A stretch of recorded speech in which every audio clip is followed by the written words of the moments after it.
আল্লাহর বান্দা বয়ান করতেছেন, হঠাৎ করে কণ্ঠের সাউন্ড বন্ধ হয়ে গেছে। গতকাল না আর আগের দিন একজনে দেখাইলেন,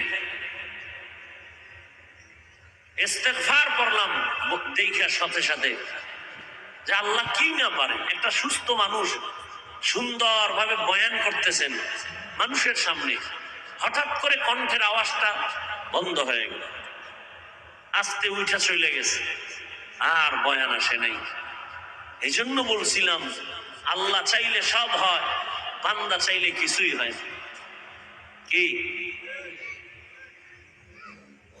আল্লাহ চাইছেন আজ এখানে বয়ান হবে, কতক্ষণ হবে তাও আল্লাহ বাজেট দিছেন, কয়টা কথা আমার জবান থেকে আসবে সে বাজেটও করা আছে, এর থেকে বেশিও বলা যাবে না, কমও বলা যাবে না।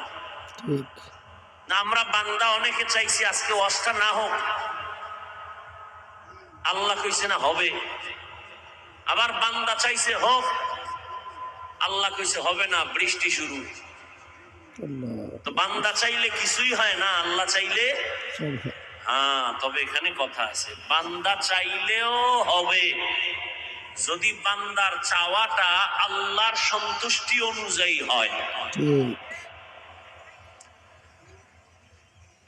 দোয়া করি আল্লাহ ময়দানকে কবুল করে। যুবক বাবা, তুমি শুধু তিলকপুরের একটা যুবক ভেবে বসে থাকলে হবে না, তোমাকে আল্লাহ পাক দুনিয়ার একটা ম্যাগনেট বানায় দিছেন।